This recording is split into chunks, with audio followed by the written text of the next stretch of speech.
Hello, my name is Anna Topolska, and on behalf of the PoSoCoMeS organizing team with Maria Mackiewicz and Anastasia Felcher, I would like to welcome you at our first online seminar.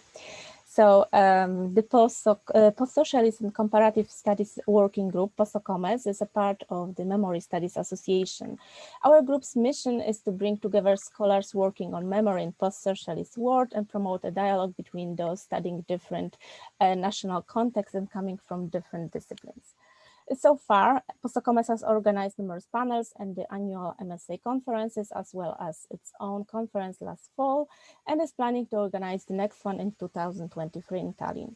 In addition, this month, we are launching our online seminar series, and today here we are opening it. So we plan to hold one event a month on the first Monday of each month, where we'll be discussing published or in works published or in progress in the area of our interests. So if you would like to organize your event with us or write to us, be in touch, and also follow us to participate in the following events. Okay, so today I would like to welcome Misha Gabowicz, the editor of the book which we will discuss today, Pamiętnik i Praznik, Ethnografia Dnia Pobiedy, Monument and Celebration Ethnographies of Victory Day. Misha is a senior researcher at the Einstein Forum in Potsdam, Germany, a historian and sociologist working on practices of commemoration and other social movements such as protests. Besides being the editor of Pamiętnik i Praznik, he is also the author of, among others, the monograph Protest in Putin's Russia, and author or editor of 4 other books. I also welcome Misha's guests, Karen Petrone, professor of history at the University of Kentucky, the author of the books Life Has Become More Joyous, Comrades, Celebrations in the Time of Stalin, and The Great War in Russian Memory. She will be the main discussant and will introduce us to the book and moderate the discussion today. And we also have Olga Davidova-Mange, professor at the Faculty of Social Sciences and Business Studies in the Karelian Institute at the University of Eastern Finland, and François Xavier Nerard, associate professor of contemporary history at Université Paris 1, Panthéon-Sorbonne in Paris. I will only briefly say that the book Pamiętnik i Praznik was published in Russian language in late 2020, and this is its first English language discussion. The book is based on a collaborative project conducted by historians, sociologists, and anthropologists who on May 9, 2013 observed and studied the Victory Day celebrations in different locations of the former Soviet Union and other European countries. Their purpose was to answer the questions: how do people in these different sites celebrate the Soviet victory in the Second World War? And in particular, what is the role of Soviet war memorials in these celebrations? Besides this book, there are also numerous articles and book chapters in various languages connected to the project, and a book in German connected to the follow-up project conducted in 2015. But in a moment, we'll learn more from our guests. So Karen, the floor is yours. Thank you. Had to unmute myself there. Thank you so much for that introduction. And it's an honor to be included in the inaugural session of the Post-Socialist and Comparative Memory Studies seminar. Thank you very much to the seminar organizers for the invitation. So the format for today will be the following. I'll serve as the discussant. I'll talk about the book for a little while, and in the process of my discussion, I will raise a series of themes and questions on which I would like the comments of our panelists. And after we go through some of those questions, probably not all of them, but at least give the panelists an opportunity to respond to some of them. Then we will open up the floor for broader questions and discussion. If you would like to ask a question, please put your name in the chat, and I will call on you, and you can unmute yourself, I believe, and speak. But if you prefer me to read the question, for example, if you don't have good audio or there's some other reason that you cannot speak, please type the question in the chat. I also, before we start, want to apologize if there are any interruptions. The next door there's construction going on. I hope there isn't too much noise. The other problem is I have a very obstreperous cat who really likes to be included in all of our classes and Zoom discussions. So if we hear a lot of meowing, I may have to go and let the cat in. Anyway, so thank you in advance for your attention uh, to this discussion. So I'd like to start out. I mean, I assume that you all have seen this. I don't know if I've got it. Can I see myself? I don't think I can see myself. Hold on. Let me do speaker view so I can see now. All right.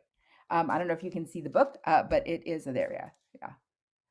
It's got a beautiful cover, but it's also a beautiful book inside too.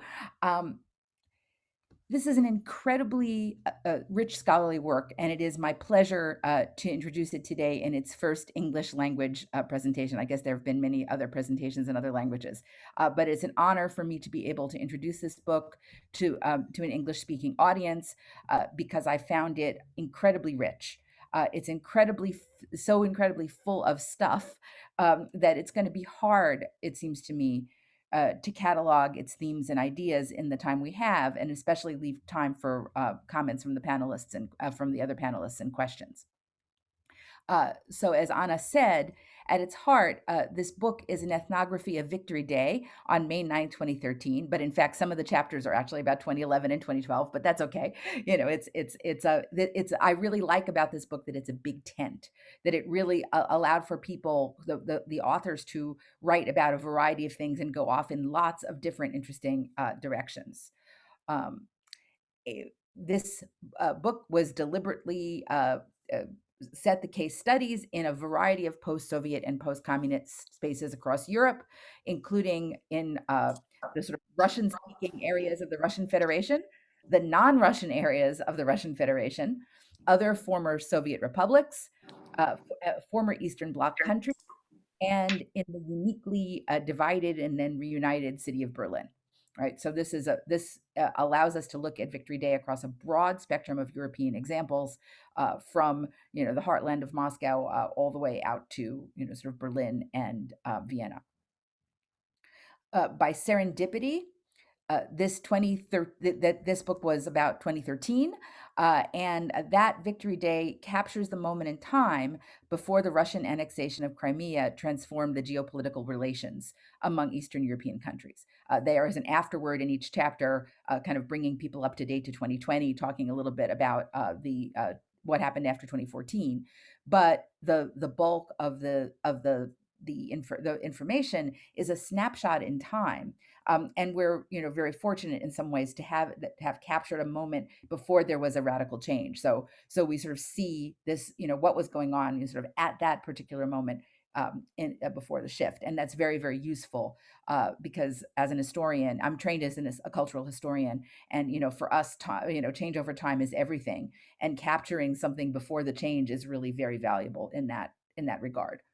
So I appreciate that kind of lucky situation that the book focuses on 2013.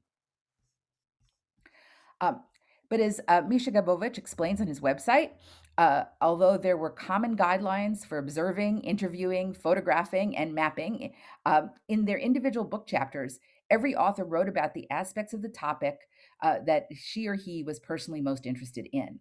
And this diversity of approach makes this book a wonderful and sometimes a bit of a surprising read, as sort of as each author sort of focuses on a different variety of things. Some are more ethnographic with interviews and charts about it.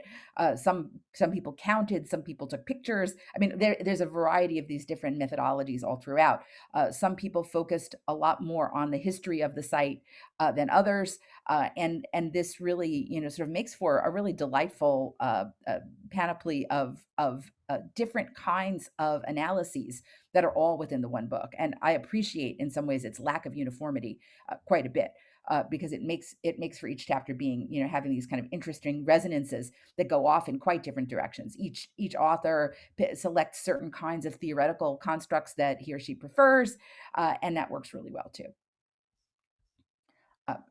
So my plan is to present the key issues raised by the book, some of the key issues. There's so many that I couldn't present all of them, and intersperse some questions for the book's contributors along the way. Then after I'm done, the panelists can address the questions and we'll go to the audience. I'd like to start us out by looking at the big picture. And here I would like to cite the work of Greg Carlton, which is called, he's a literary scholar, and he has this sort of big overarching idea about war narratives in Russian history.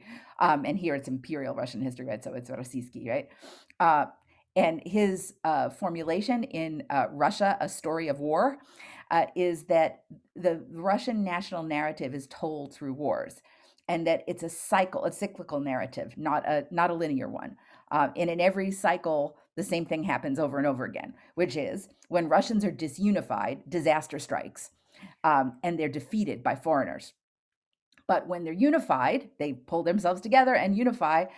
They restore the glory of the Russian state and fight off the enemy invaders. Right. So this is a kind of long, going back hundreds and hundreds of years. Right. So he, the way that he, there are the different cycles. Right. The Mongol invasion, the time of troubles, the Napoleonic Wars of 1812, the Revolution and Civil War era, and then finally the Great Patriotic War.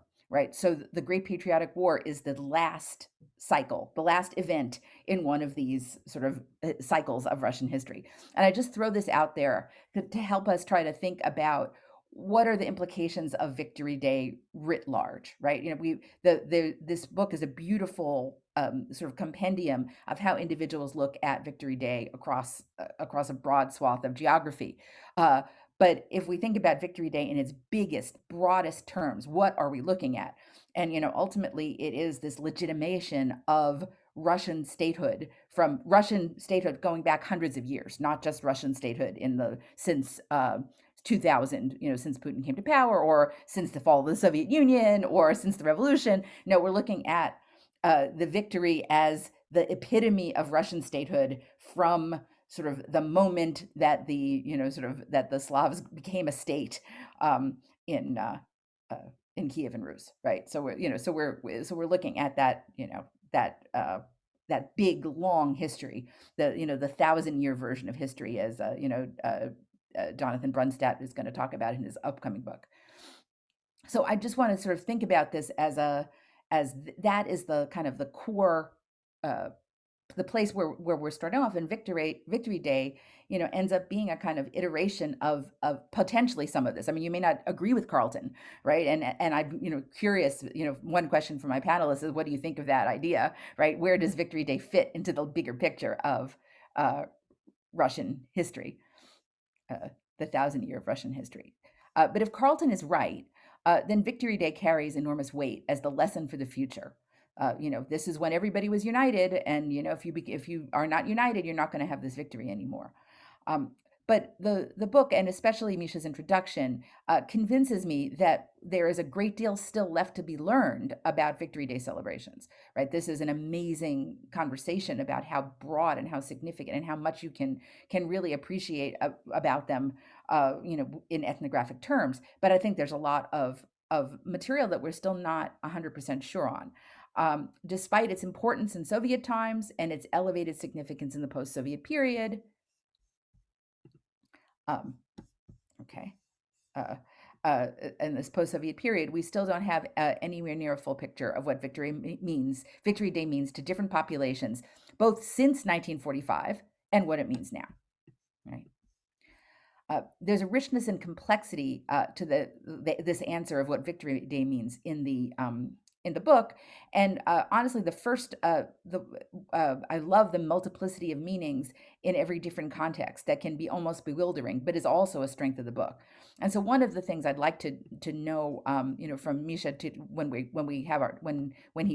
begin to respond, is more about, from Misha and the other authors, about the motivations and origins of this ethnographic project and how the plans and ideas arose to construct the project in this particular way.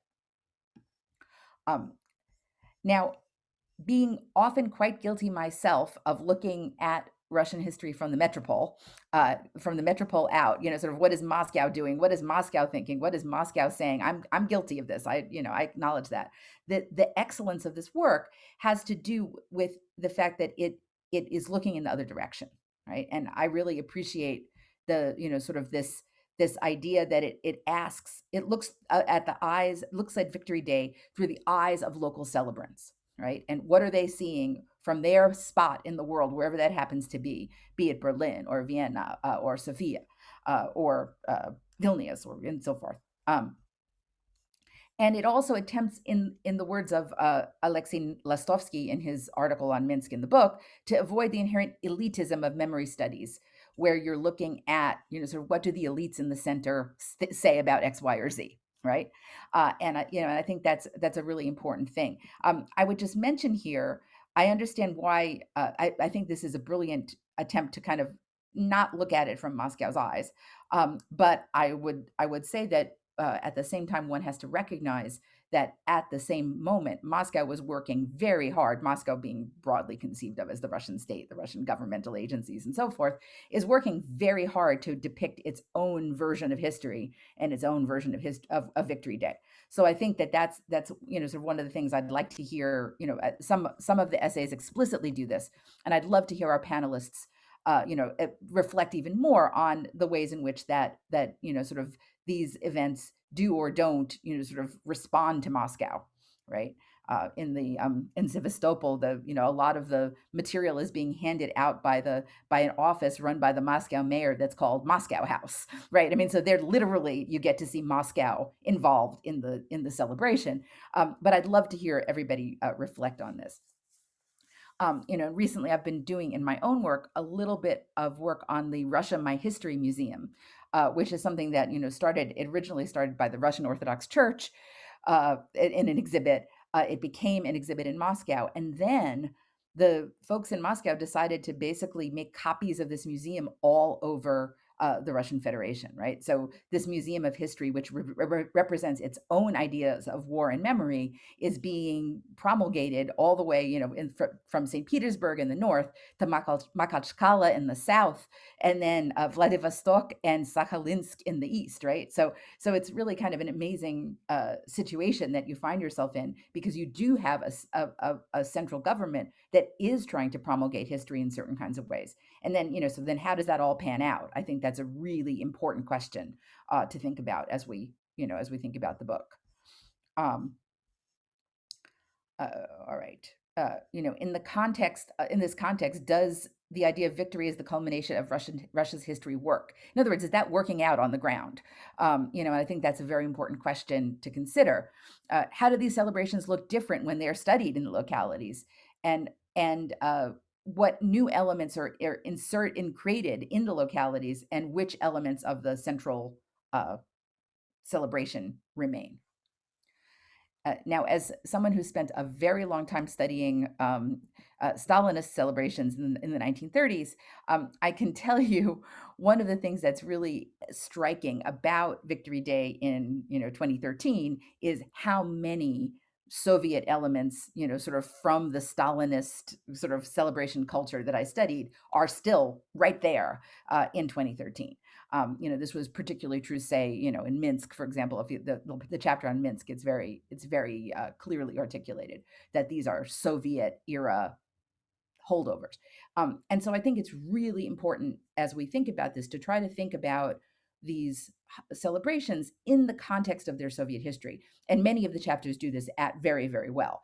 But I think it could be, even more conversation about what is part of the sort of what just kind of came from the Soviet Union into the post-Soviet period, and now into these celebrations that are happening not just on the territories of the former Soviet Union, but outside of them. And then, in addition to these kind of old, sort of old elements that are, the parade in certain places looks just like the parades I wrote about from 1936, right? I mean, so it's really, that's really an interesting problem or question to consider. But then there are these new elements. And it seems to me one of the things about these new elements is to try to figure out when and where they arrived, right? How did these new elements get incorporated? Some of them are also coming from the Russian state, but it seems that some of these new elements are, and a good example here is, I don't know who started with the St. George ribbons, right? I don't know exactly like who the first person to do that was, and it would be interesting to know that a little bit more. And I'm sure Misha's probably written on this somewhere, and I'm not sure I can't remember exactly, but but suddenly they're all over the place and they become a symbol, right? They're both a symbol of Moscow handing them out, in Vienna or in the Russian embassy is producing St. George ribbons and sending them out to the periphery. But on the other hand, they also become a symbol of dissent, and taking a St. George ribbon becomes a kind of sort of one way of articulating a Russian identity, and rejecting it is another thing. So that's really interesting to sort of see how did it start? When did it get taken up by the Russian state, and then how does it get disseminated across this area so that it has these individual and specific meanings in specific places? Right, I think that's really important, and that's true for the St. George ribbon. It's also true for things like historical reenactment, which is something coming up from the bottom and emerging as part of these official celebrations all across the post-Soviet sphere, and even into uh, Germany and Austria. The other thing, the third new element, of course, is the Immortal Regiment. And what's interesting is you see elements like it in other places before it was officially, sort of. I know there's already a disagreement about when and where it started, right? And many people point to Tomsk in 2013, but it seems like in this ethnography, the elements of the Immortal Regiment are already there, even though they're not called the Immortal Regiment. And so then that raises this sort of question about these really grassroots movements and how and when they emerge, and then how they are co-opted by the central state and the central Russian state, right? And that's, I think, really an interesting question for the panelists to kind of address. What elements do you see as inherent, as grassroots, and how do they get spread from one place to another? Because clearly clearly they begin to spread, and then the central authorities in Moscow decide that they want to promote them or not. Okay, then now I have several other sort of questions related to big themes, and then some specific questions for the panelists. So one of the questions, and actually I think I'll take one other point, is about historical knowledge. This has to do with, again, with grassroots things turning up in the celebration of Victory Day. And Misha, in the introduction, raises really an excellent point that even though the Central Soviet state is not promoting Victory Day between 1948 and 1964, that doesn't necessarily mean it's disappeared. And in fact, those years are really a big source of grassroots practices that then later get incorporated into the Soviet practice. And so this is so I guess here we're seeing the same kind of phenomenon that we saw in 2012 or 2013 with things getting incorporated into the Russian version. We see this. It seems to me the book shows very clearly in the Soviet period when Victory Day was not necessarily officially celebrated, and so localities begin to put their stamp on it. And Lisa Kirschenbaum's work on the myth of the siege of Leningrad, shows how some of these grassroots myths get incorporated eventually into the official Soviet myths.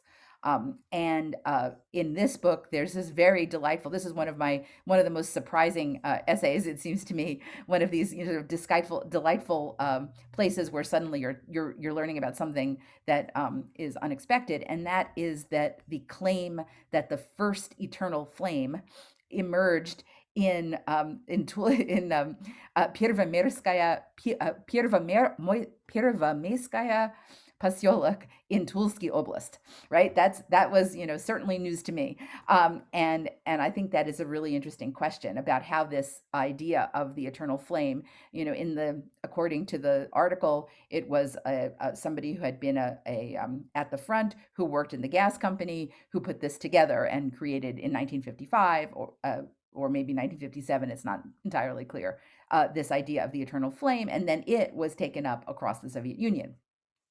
Now, of course, World War I had its eternal flame, but in the 1930s, Soviet sources made fun of the tombs of the unknown soldiers, and they made fun of the eternal flame. So it was not something that was, it was deliberate. It was not embraced by the Soviet Union. It was not a part of Soviet culture at all.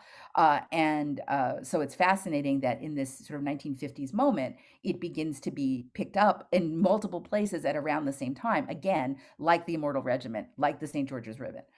And so I think that it gives us a sense about how change happens, right? Change happens in part as it's not all, obviously not all top down, but these localities end up having influences that then, if something is really good, they're sort of the testing ground for these new ideas. And if something is good, then it gets picked up and spread across the Soviet landscape or across the post-Soviet landscape. All right. Let me go back up here. I would like to focus. One of the things that it seems to me is really important to consider as an element of change is the question of religion in these ceremonies. It's mentioned quite a bit in lots of the essays, but I'd like to ask all our panelists today, and especially Misha, who emphasizes the question of pilgrimage in his essay on Berlin, uh, to think about this question of religion, because of course in the Soviet Union, uh, officially religion, organized religion was frowned upon. Everyone knows that. But at the same time, there were elements of religiosity, of the question of eternity that seeped into the Soviet civic religion all along the way. And now, what we have after 1991, all across Eastern Europe, is the emergence or the strengthening of religious institutions and religious practices, whether this be the Russian Orthodox Church, whether it be Jewish organizations, whether it be other Catholic organizations. So you sort of see the sort of the question of religion suddenly is on stage in a way that it wasn't in the Soviet period. And I do see that as one of the major differences between the Soviet and the post-Soviet in terms of commemorations. And so how does that work? How does religion work? What is the function of these rituals? Are they meant, what are they meant as comfort? Are they meant to connect with God? What is the, so what is the role of these uh, different celebrations in that way? What is and how are they connected to what you might, say as, sort of eternity, or, sort of the afterlife, or, sort of humanity's relationship with a higher power or a higher being, right? How does that all work in these new rituals? Because they are dramatically different than they were in Soviet times. And Misha addresses this through the question of pilgrimage. I'd like him to focus on that a little bit more, right? Because people from the Russian Federation are coming to the sites in Germany as pilgrimage, right? And Germany and Austria as well as pilgrimage. And even in a place like Vilnius, people are coming to the sites of where the Soviet soldiers are buried as pilgrimage, right? So it's really sort of interesting question. Okay. One of the things that I really like about the book is the question of geography, right? That this is the goal, is to connect the holiday with the memorial site, right? And so the memorials and the sites are it's site specific. All of the essays focus on particular sites, and this is really particular sites or particular monuments, and this is a really important aspect of the conceptual framework of the whole work.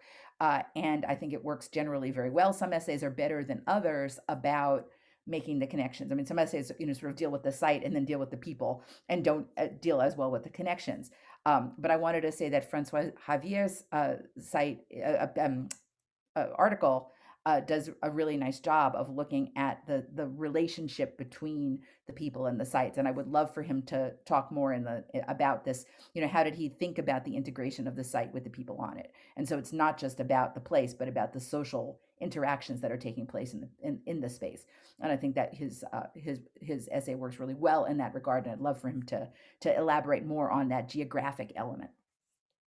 The other piece of this is when we focus on Moscow, we often focus on the national to the exclusion of the local and the transnational.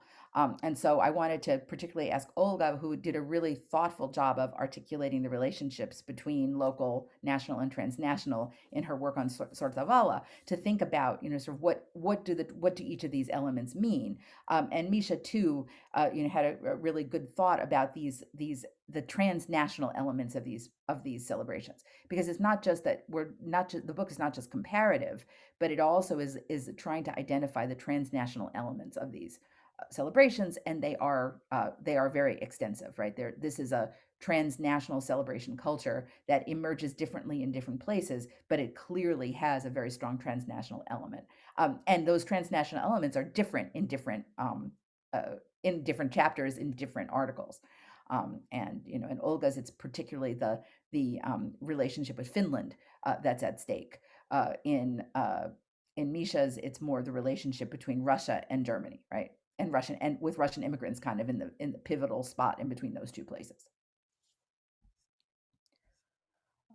Okay, and I love that there are different traditions. When you think about local traditions, in one of the essays on Berlin, it talks about how the immigrants from Odessa celebrate Victory Day one day, the immigrants from one way, and the immigrants from Leningrad who are living in Berlin celebrate it a different way. So you can sort of slice it down even to these sort of very small, much smaller groups of people who have particular things in common. I think that's a real strength of the um, uh, the work.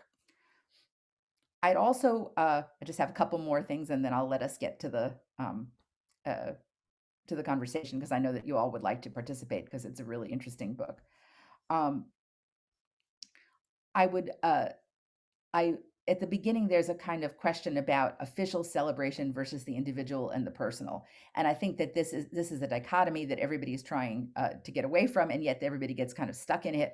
And I would love the panelists to kind of talk about this, and I thought Francois Javier does a really good job too of trying to address these, sort of what's official and what's not official, and perhaps he can help us start off that conversation about these events. Um, and two last things. One is the ideas of post memory. When Misha shows the pictures, I want in particular for him to show the pictures from Moscow, which are very much about the whole. And actually, in many of the conversations, it's about the children giving flowers to the veterans and then taking pictures with them. And Misha, I don't know if you want to go ahead and. There's so many great pictures, but the one I'm thinking of here, the ones I'm thinking of here are from the ones in Moscow. Uh, Maybe the next one, next page. Oops. Yeah, there we go. And so there, you can go back a page, right? There's a good one, and then one back. This page really kind of strikes at the question of sort of what the generational issue, and also the issue of post memory, right? So here we have a question: if we're looking at these events as events that are taking place when pretty much the almost the entire war generation is passing from the stage, right? The people who are children during the war are 85, right? The people who are the people who fought in the war are in their 90s or over 100, and there are not very many left. And so this sort of question of this celebration taking part at the moment in which we're beginning to have post memory is very important. And here you can sort of see the attempts to bring the children together with the veterans, but also in the Immortal Regiment is all about this, what to do when the veterans are gone, right? And here how can the veterans still be alive if the veterans are gone? And I think that issue of post memory is something that we should discuss. And finally, the last thing I'd like to think about is what's left out, right? A lot of the essays discuss what's left out of the story. Olga does a really good job of talking about this, the fact that Sortavala is on land that didn't even belong to the Soviet Union during World War II, for example. That sort of the tension of the taking the land from Finland is somehow in this celebration. But there are other things that are missing in certain places. In some places, the Holocaust emerges, and in some places, it doesn't. in Sevastopol, the tragedy of the 40,000 soldiers who weren't evacuated is not part of the conversation.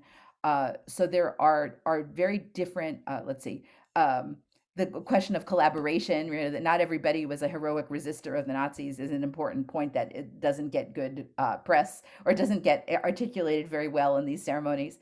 The question of, in Belarus, the question of whether the partisans are good or bad, is something that doesn't get good sort of representation in these commemorations. So memory is always about what's left out, as well as what's put in, and I wanted us to think about that as well.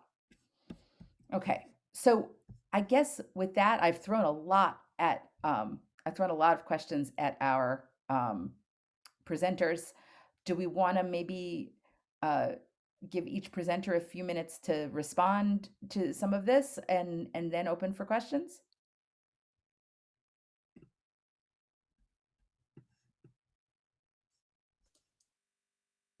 Karen, you're the boss. It's up to you. Right, okay. All right. So why don't we go ahead? Why don't we go ahead and do it that way? There's a lot out there. So why don't we give everybody a few minutes to respond to some of the things I brought up, and then we can talk about them more. So Misha, do you want to start? Should I?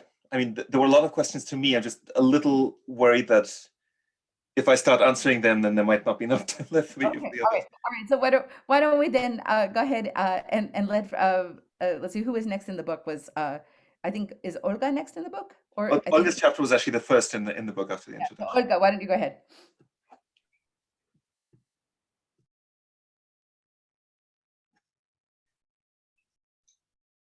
Okay, I hope I have managed to unmute myself.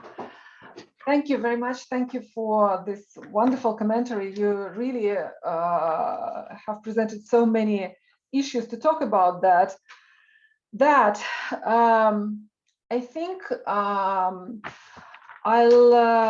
concentrate on this issue of interrelationship between this local, national, and transnational, and what this transnationalism, transnational condition means in the locality that I studied. And I have to first express my gratitude to Misha for letting me to participate in this project, because it was really interesting. I have lived, I'm originally myself, I am from the Republic of Karelia, not from Sortavala, but from the capital of Karelia, from Petrozavodsk, and I have lived in Finland since 1990. And I have learned to look at Sortavala and to look at these Karelian territories that previously were Finnish territories, from through Finnish lenses, through these nostalgic lenses, and through this narrative of suffering of those who were expelled from these territories, of these Finnish citizens who had to leave their homes and their lands and to move to Finland. And when the border opened in late 80s, early 90s, Finns were extremely enthusiastic about the possibility to visit these places, to like recreate these roots and connections that were cut by the war and by the border during the Soviet time, because it really was closed. There was no interaction over the border throughout all this post-war period. The only places where people could cross the border between Finland and the Soviet Union, they were in Leningrad and Vyborg regions, but not in Karelia. And all this region was actually closed. It was also closed for other inhabitants of Republic of Karelia. You need to have a permission to go there, and it was not easy to get this kind of permission. So when the border was opened, lots and lots of Finnish tourists of different ages started to travel to Karelia. And there was, of course, a lot of nostalgia, a lot of different feelings, but Sortavala was all the time thought about and written about and represented as a museum of Finnish architecture, as an amazing place which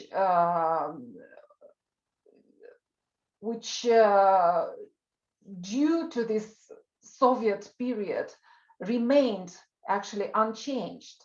All the Finnish cities, small cities on the Finnish side, they changed a lot during post-war time, but Sortavala remained the same.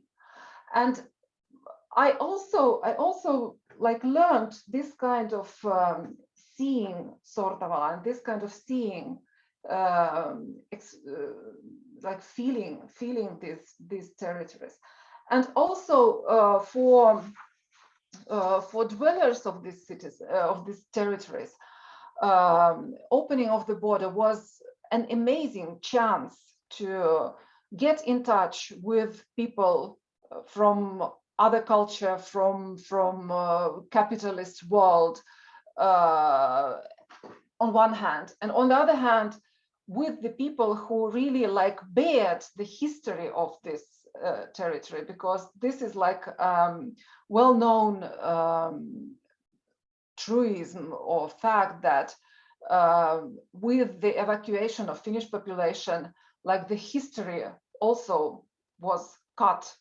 And when the border was opened, the present-day dwellers of border territories had a chance to, to really get contact with those who still bear this history that was cut by the war. And these territories really became very transnational, because there was a lot of tourism, there was a lot of contacts between people, there was a lot of marriages, there was a lot of, and still is, a lot of transnational families, different kind of contacts, and people really have traveled before this corona situation. They have traveled over the border quite frequently. And when I got there, when I went there and participated in this celebration, I saw completely like different picture of this city and of this territory. It was so clear change in this feeling that actually during this celebration, this city, this territory became nationalized in a very clear manner, and not only like nationalized, but also Sovietized, because this all this procession really was so full of this Soviet time symbolism and Soviet time ways of celebrating. And in a way, all these participants were not anymore like this transnational or dwellers of this transnational place, but they became members of this all Russian community, but also local community, of course, because it was so you could feel that so many people know each other, and they in a way they act in the same way like during the Soviet time, when people participated in these celebrations with their collectives. So this collectivity of celebration was so clear there. So yes, this celebration, in my view, somehow tried to deny this transnational character of the city, but still this transnationality, this Finnishness was present in the opinions of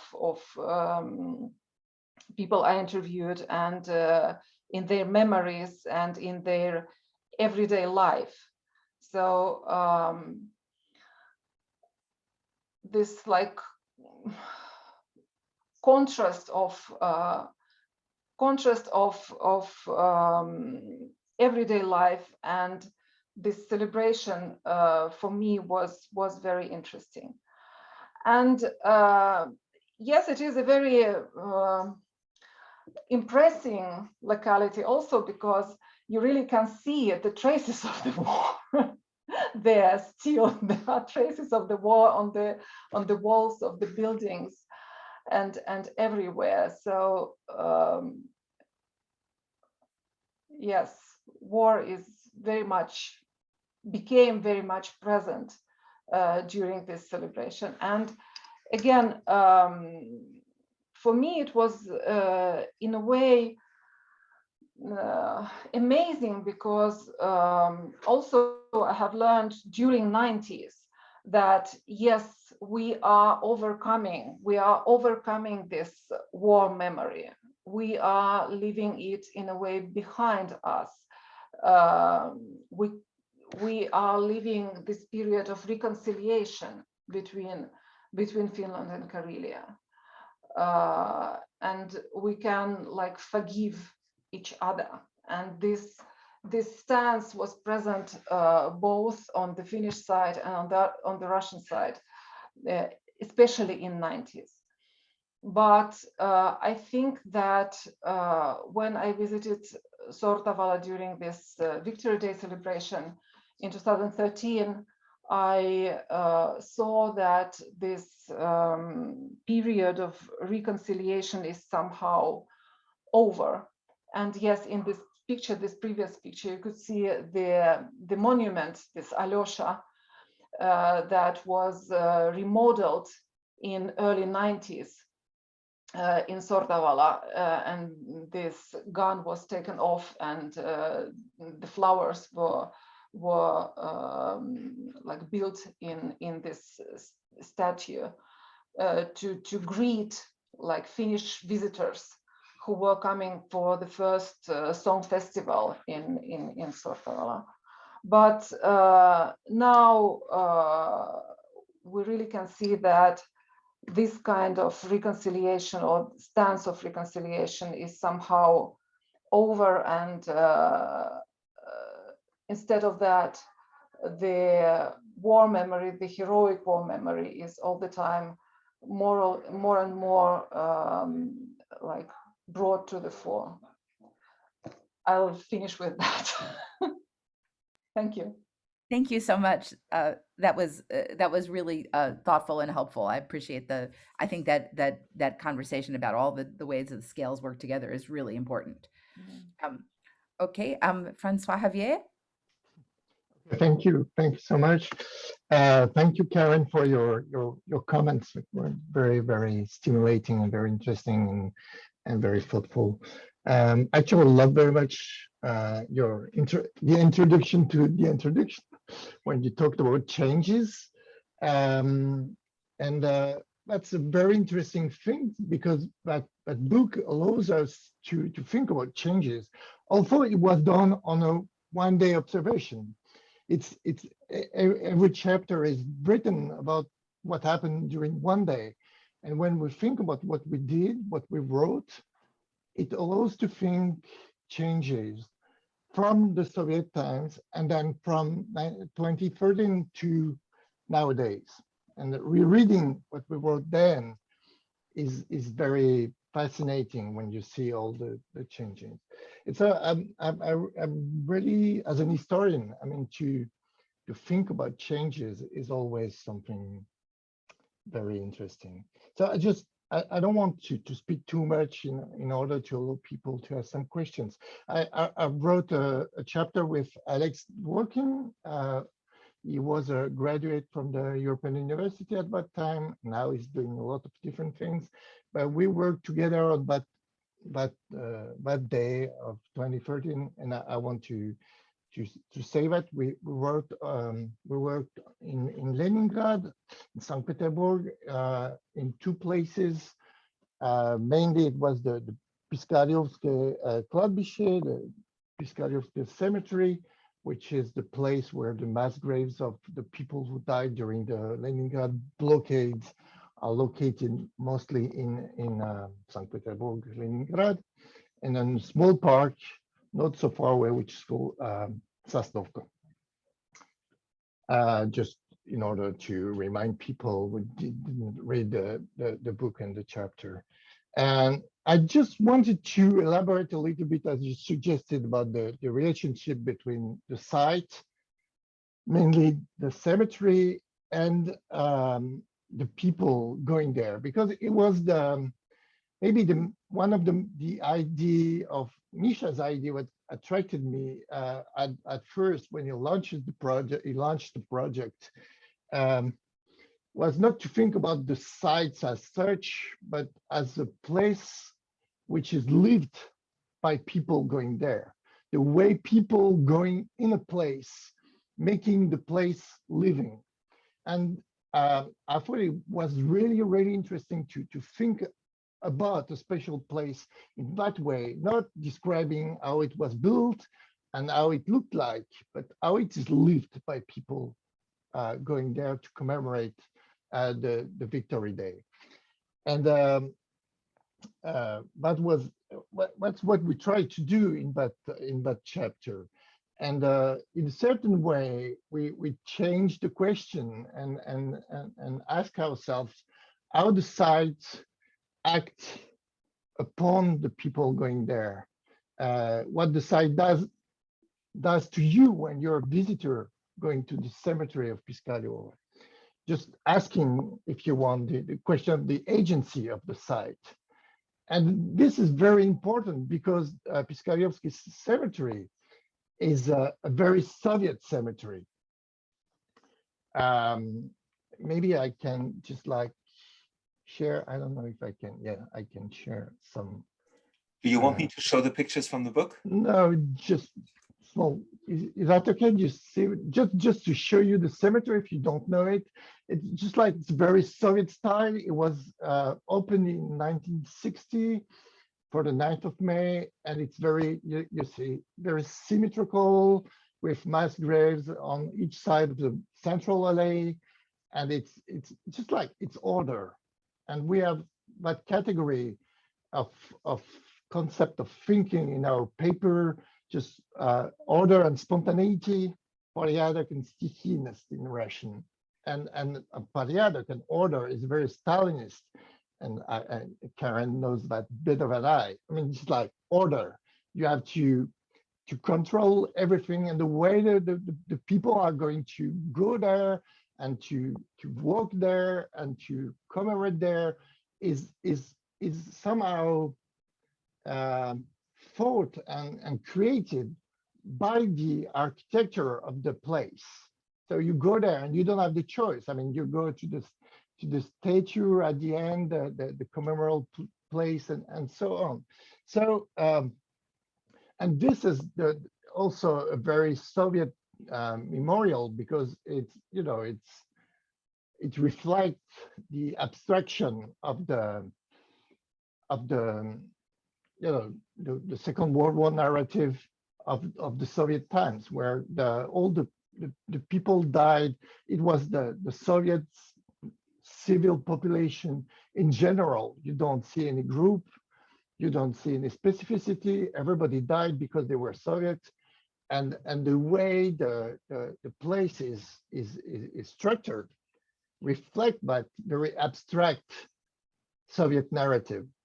where there's no name.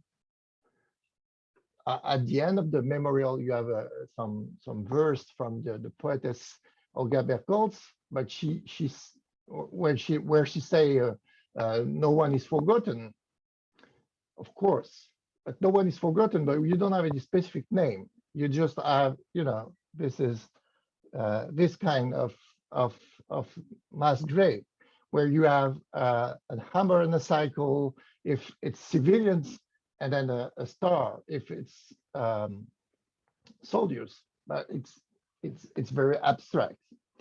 And so this is the Soviet way of commemorating. And we went there for the 8th of May, which is not the 9th, but the day before. And there were some very official ceremonies on that day. And it was very, I would say typical. I mean, the way it should be. This is order, one fight, people bringing some flowers, putting there in front of the memorials and so on. Nobody's going on the side of the main alley and so on and so on. And so this is the way the site acts upon people going there. And this is, the French historian Pierre Nora, when he wrote about the sites of memory, he had that category of dominant site. They were dominant site of memories, meaning sites what were, he said, cold, imposing, spectacular, imposing their will upon people going there. And this is a typical way of this kind of dominant site. But we are speaking also about changes. And 2013 is already, no, it's not the end of changes, but it's a moment where you can see, of course, change from the Soviet way of behaving, of the Soviet way of commemorating since the end of the Soviet Union. And we try to find traces of this change of behavior, these changes of way of acting and so on. So the way, and that's what Karen was speaking about. I mean, what is official, what is not official, and you can see even in a typical ceremony, just like as the 9th of May, where there are some behavior which are very official, people going the way they should go, right to the monuments, laying wreaths or flowers, and then you have people finding new ways of behaving, new ways of acting with the same objects. For example, what are you going to do with a flower? You buy a red carnation at the entrance of the cemetery, and then what are you going to do? You're going, on the Soviet way, you're supposed to buy it and then to bring it up to the monument at the end of the central alley.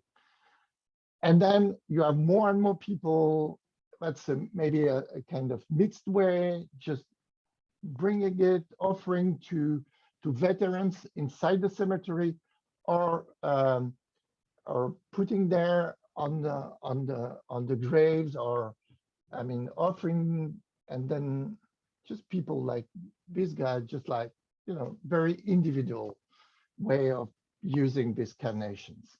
And you have very different ways, just like with flowers.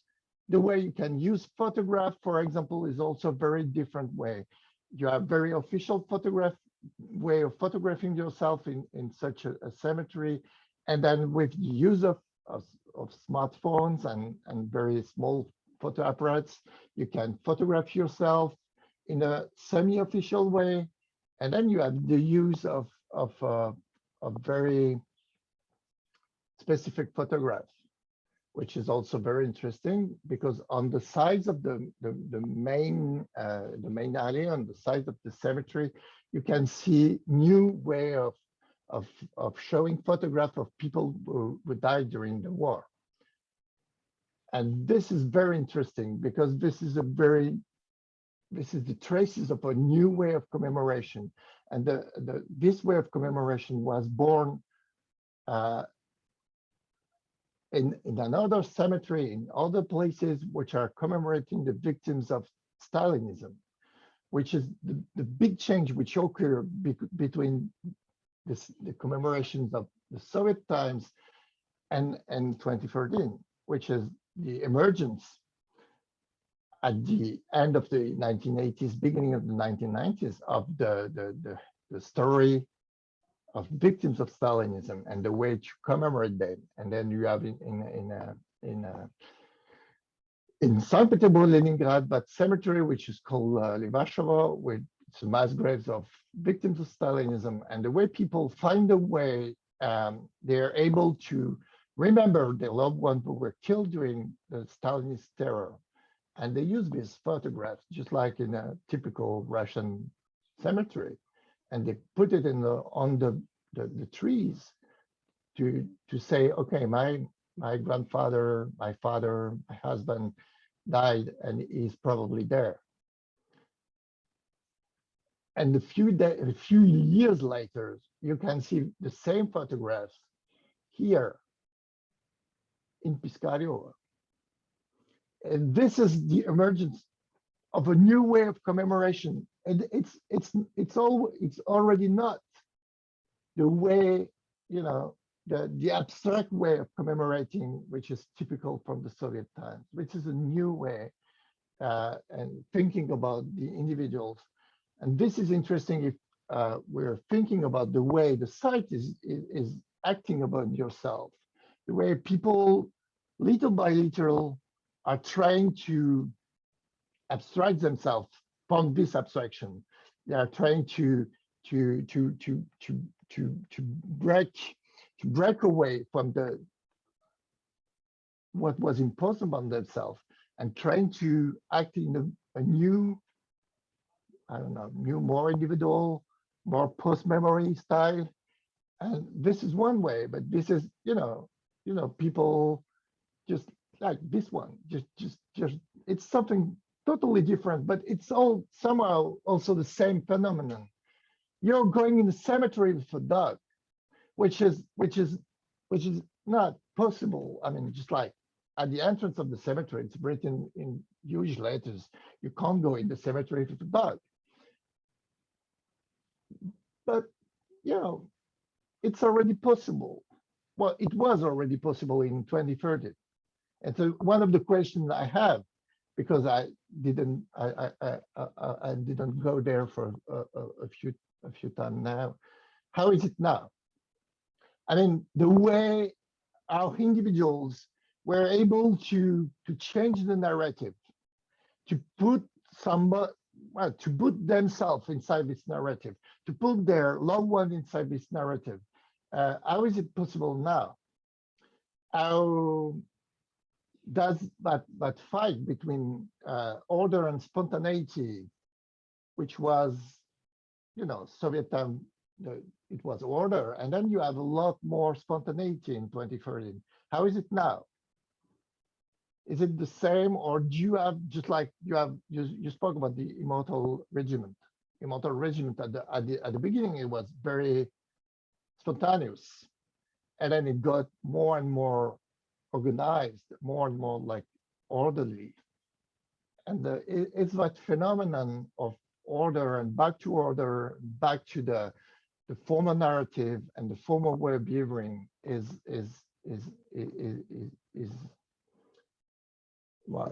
now a reality or not. It might be interesting. Okay, I tried to say a lot of things in a few times, so it may be a little bit confused, but I will answer to all your questions with great pleasure. Yeah, thank you very much. No, that was not at all confused. That was really very thoughtful, and I appreciate the picture of the dog in the cemetery. Is very striking. Also, your descriptions of people picnicking on the graves, which of course people do in Orthodox cemeteries, but not in Soviet cemeteries. Right? Sure. Okay, thank you. Misha, do you want to take a turn? Yeah, sure.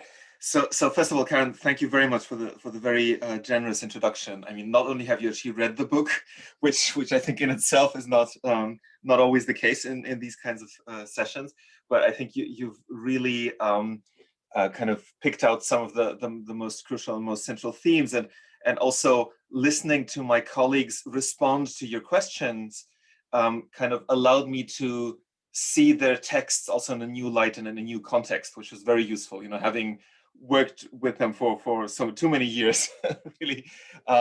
So you really managed to tease out some of the most original aspects there.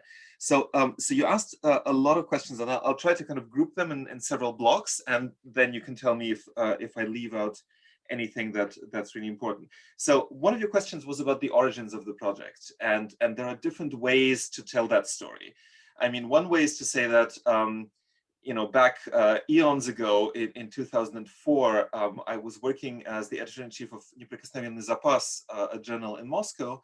And for the 60th anniversary of the end of the war, we did a joint special thematic issue with our colleagues from Berlin, from the German journal Osteuropa, which was a kind of German, Russian, but also European look at different aspects of the memory of the war, and which kind of followed, and it was wildly successful, so much so that, you know, within months I turned it into the Russian version into a book edition, which had some additional materials, like 800 pages, sold out very quickly.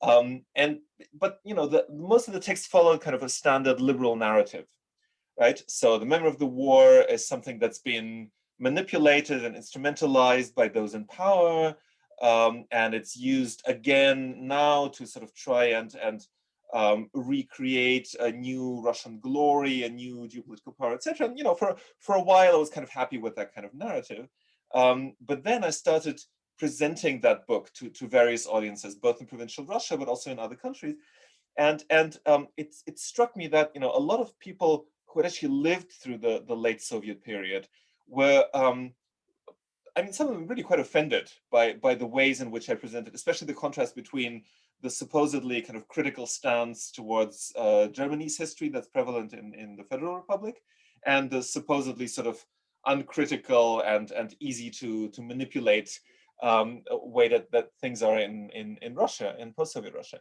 So that made me think that there's maybe something that we're missing.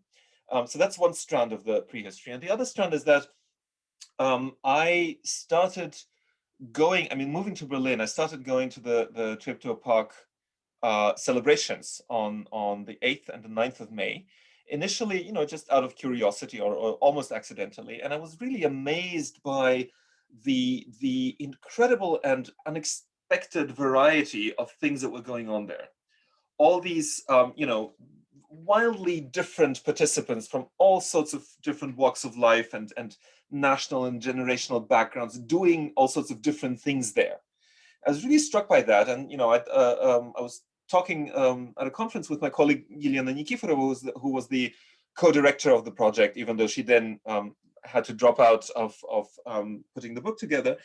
And we decided, well, you know, why don't we try to see what these things look like in different places. And then, you know, the next idea that's really important to me is that, I mean, even in your introduction, you used the word narrative quite a lot, right? And you talked about how the Russian state and Moscow has been trying to establish a certain kind of narrative about the war. And, you know, I really think that as historians, but also as sociologists, we need to institute a 5-year moratorium on the use of the word narrative, because, you know, it's an important word that has done a lot of work for us over the years, but I think its use has become so inflationary and sometimes so unreflected that you know, everything becomes narrative. And in a sense, I mean, also as a reviewer of a lot of journal articles, I can say that, you know, by now it's often as if by calling something a narrative, you've already explained it. And by kind of reducing something to its impact on a historical narrative, you've kind of done memory studies. And I think that's problematic because, of course, narratives are extremely important and they're extremely powerful, but it's not all there is, right? And in kind of my wearing my sociologist hat, especially, but then also influencing my work as a historian, I've come to think that if you look at practices, if you look at what people actually do, in its own right, rather than just an embodiment of the historical narratives that they're enacting, you get access to a whole different dimension of what we're all interested in, right?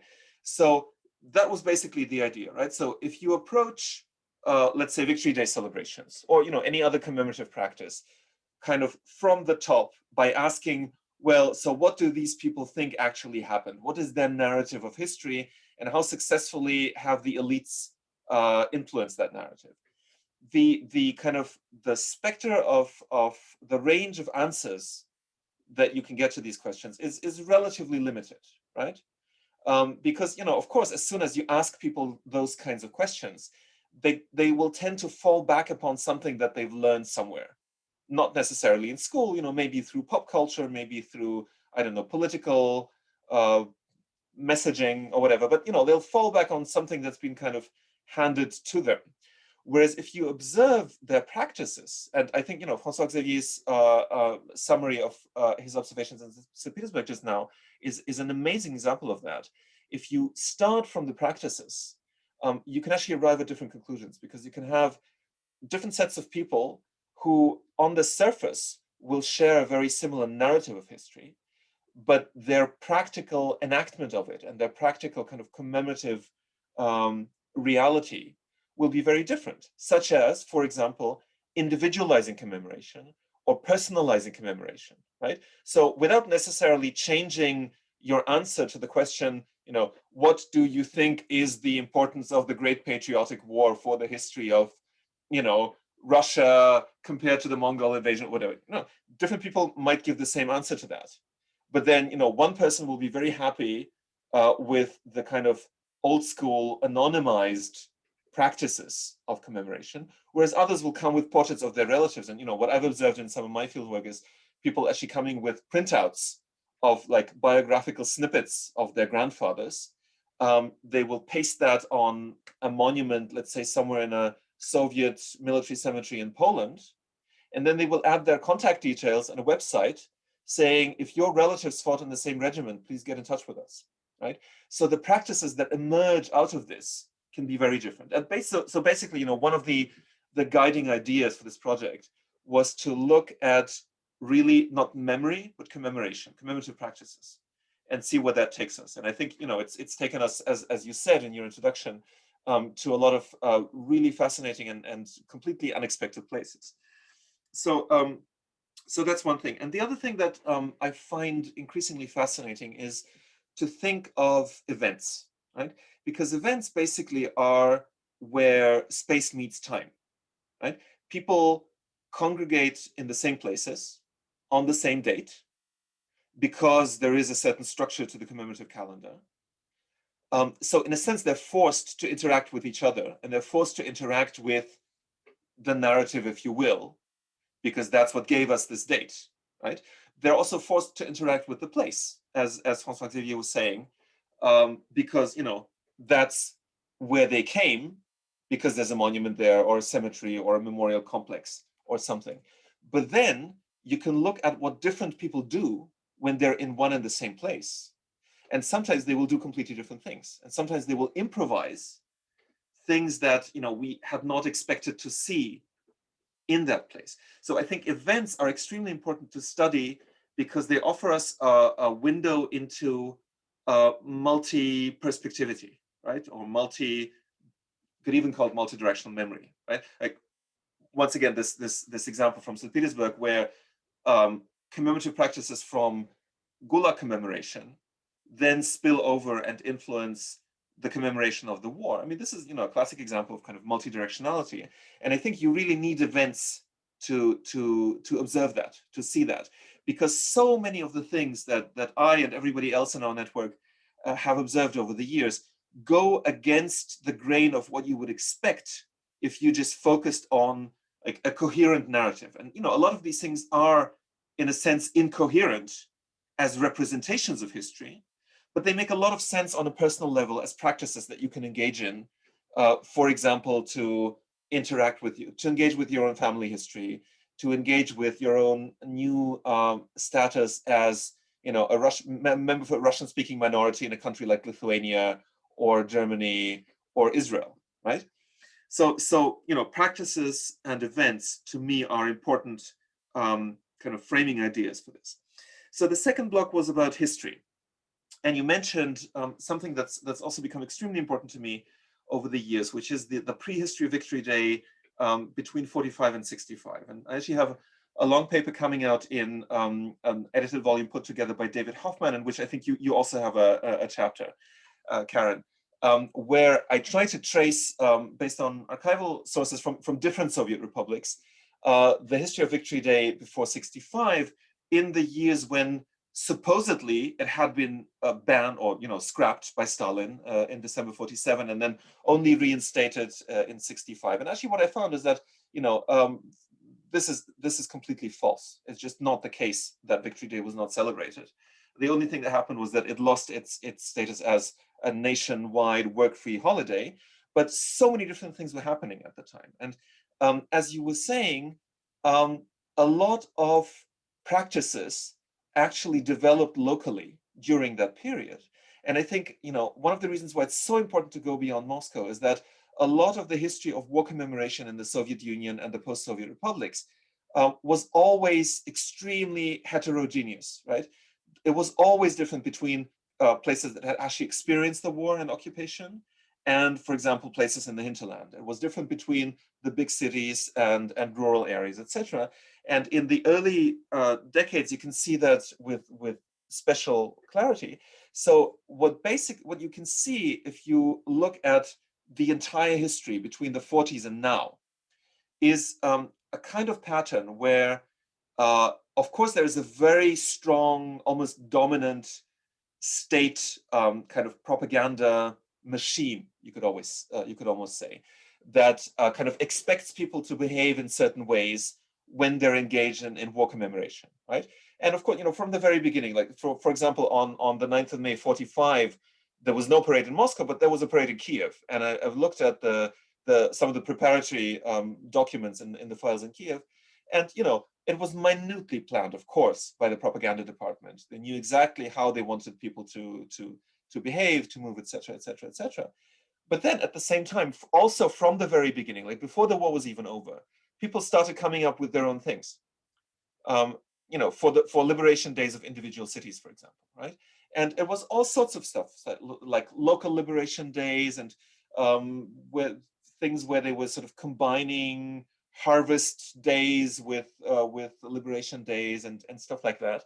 And so what happened again and again over the years was that something was developed locally, you know, not necessarily by just ordinary grassroots citizens. Often it was like local party bosses, for example, who wanted to do something that would be seen from the Republican capital, from Moscow. But, you know, it was developed locally.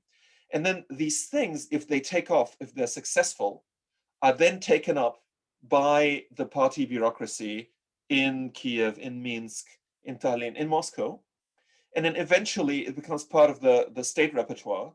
And the state uses its resources to kind of homogenize those things over the entire country. So by 65, when Victory Day becomes a nationwide work-free holiday again, there's this whole repertoire of practices that the Kremlin can fall back upon from Ukraine. And actually bringing back Victory Day was a Ukrainian idea originally. And then, you know, it's celebrated all the way to Ulan-Ude and Irkutsk and Kazakhstan, etc. But this really is something that we've seen until today, right? And you mentioned the St. George's Ribbon and the Immortal Regiment. I mean, to me, these are examples of exactly the same thing, where people come up with an interesting new practice locally. And, you know, as you were saying, the Immortal Regiment in its current form started in Tomsk in 2012. The St. George's Ribbon was invented by a journalist in Moscow in 2005, a journalist who works for a state news agency, but, you know, she invented this in her own individual capacity. And then what happens is that these things take off very quickly. They're taken up by the state. But then in the process, they also transform the state's repertoire, right? So it's not just co-optation. It's a more complex dynamic. Because, for example, the Immortal Regiment was started by a group of liberal, critical journalists in Tomsk. And their idea originally was, we want to individualize commemoration. Instead of just, people parading in front of the mausoleum in Moscow, and the president and generals kind of looking down upon them, we want every individual to be honored individually. And in fact, more than individually, because we also want to tell their personal stories through a website, through an archive, etc., which was only possible because the Ministry of Defense, before that, had published an archive, an online archive, which for the first time made available a lot of sources from the previously secret central archive of the Ministry of Defense. So there's this constant dialectic, like the state makes one move, and then commemorative activists kind of use that to develop a new practice, which is then co-opted by the state, but in the process also changes the state's own repertoire. And if you look at it in a long-term perspective, I mean, of course, I'm not suggesting that conditions in post-Soviet Russia are the same as in like late Stalinist Soviet Russia or the Soviet Union in the late 40s and early 50s. But generally there is a sort of pattern that we're seeing, and this is, in a sense, this is making me almost optimistic, because instead of seeing every instance of like co-optation as just co-optation by this ponderous state, I think that it is a process of constant transformation that's maybe too slow for a lot of people's liking, but we're seeing that a lot of things are changing, even if some of the outward symbolism refers back to a Soviet repertoire. And this also, in a sense, brings me to your question about religion. Because what I found really interesting, especially looking back at the 1940s and 50s, is that, in fact, there was a lot of really fascinating interaction between overtly religious commemoration in the Soviet Union and kind of state atheist commemorative practices. I mean, starting with the fact that, of course, Stalin had kind of loosened the reins a little bit on especially orthodoxy during the war. And a lot of people actually took that as license to engage in religious commemoration for all the vast number of people that they had lost in their villages or in their families.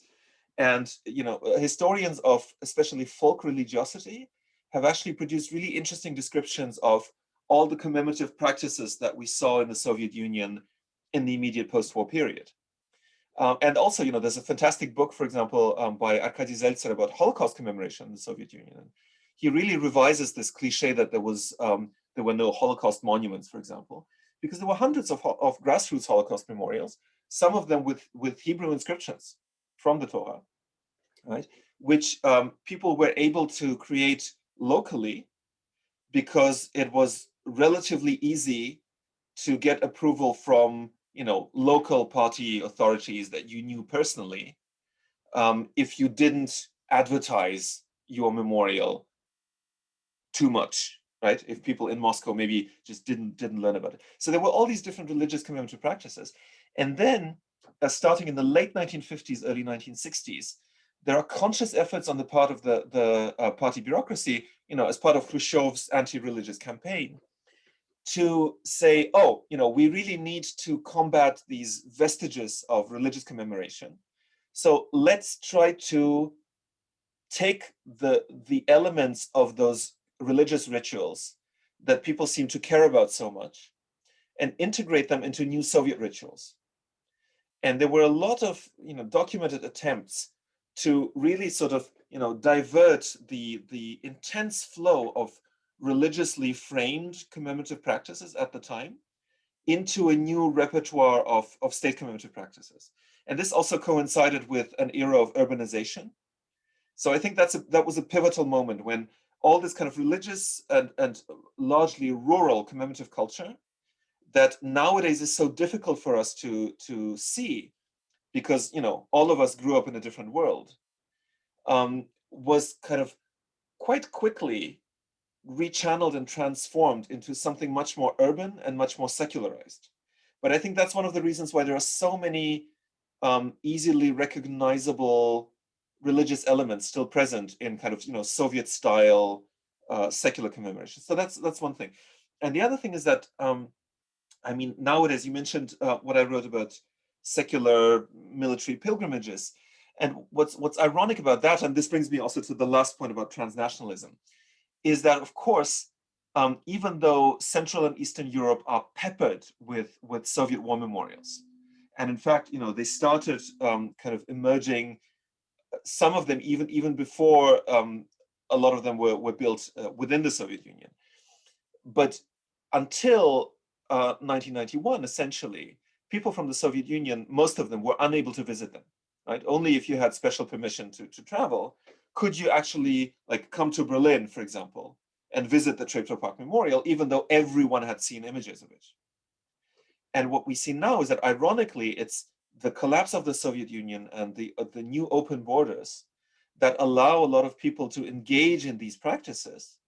But of course, now that open displays of religion are allowed again, they become these kind of hybrid practices, mixing kind of elements of secular religion in the Soviet or post-Soviet variety with openly religious elements. And you get, for example, Orthodox priests in Germany actually openly referring to pilgrimages that they undertake with their parishioners to the Treptow Park Memorial, which, if you think of it, if you think of the history of that place, it's really bizarre, but it makes complete sense for in a post-Soviet setting, right?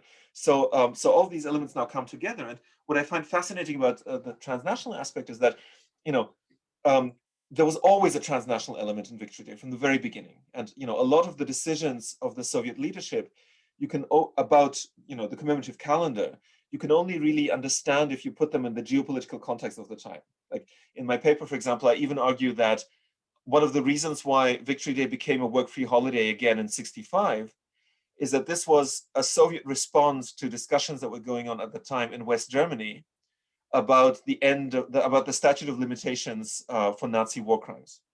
And you can see in the Moscow archives that there was a very intense discussion in the new Politburo about that. And one of the things that they spent a lot of time discussing is, what can we do to really remind the world who won this war and where the criminals are who still need to be punished, right? And there are all sorts of these cases that you can find, not just between Moscow and other countries, but even like locally in parts of Belarus and Ukraine, where you get Slovak delegations and people quickly kind of erect a monument to a local Slovak partisan so that they have a place to meet, stuff like that, right?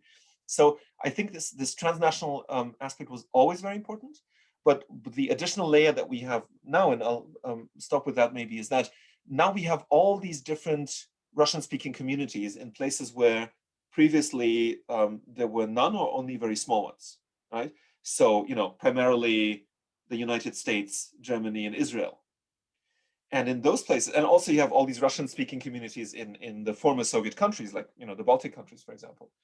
And for these people, celebrating Victory Day also becomes a very important way of performing their identity.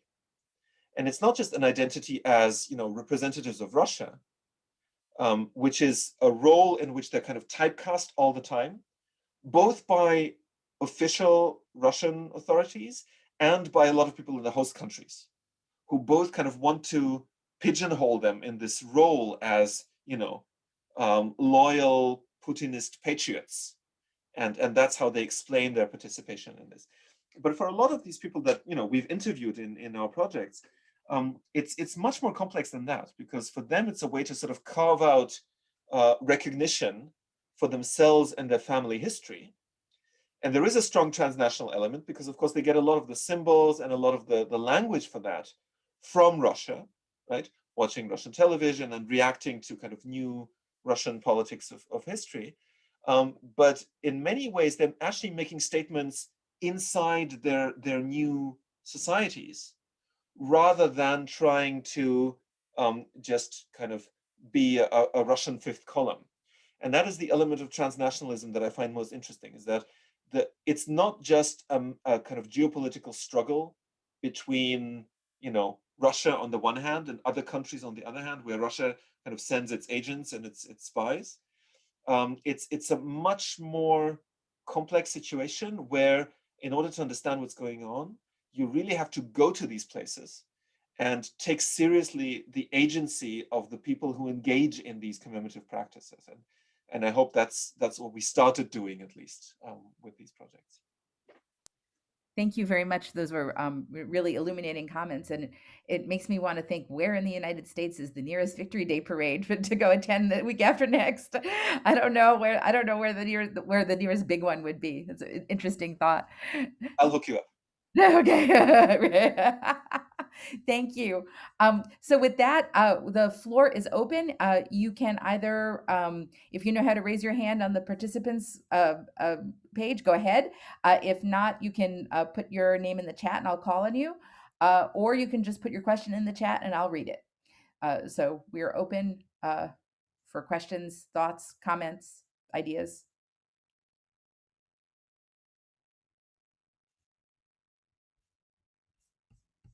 I'll give everybody a minute. I know it's hard to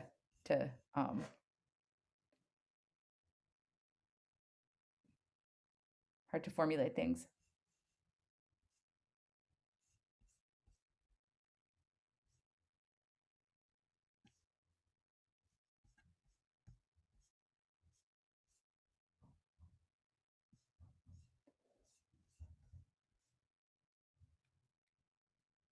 Would either of the other, since we're in a lull here, would either Olga or Francois Javier like to add in anything, either related to what Misha said, or any aspect of the conversation that you'd like to join in on?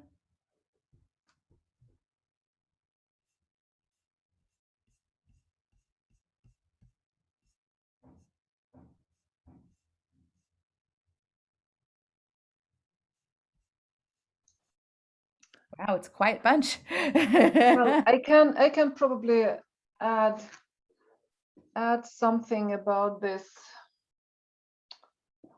What I wanted to say about this, like return to the Soviet time, or to the Soviet celebration during this celebration of Victory Day in Sortavala. Because for me, I don't know, I saw some kind of, I don't know, joy and carnival, and also like emancipation in this possibility to walk through the city in the column all together. This I don't know, this sense of collectivity was so palpable. And when Misha talked about this Russian-speaking minorities in Western countries, or in former Soviet countries or socialist countries, I also participated in or followed some Immortal Regiment marches in Helsinki that were held in 2017, 18, and 19, actually. And I followed 2 of these marches. And there you could also feel somehow quite similar like senses or emotions among these people, that they really enjoy of this collectivity, of this being together on one hand. And on the other hand, as Misha said, that there is like a channel to, a way to somehow perform their identities. I agree with that. And also they have so much, I think, to do with this post-socialist, post-Soviet condition of being perceived or seen as not worth citizens.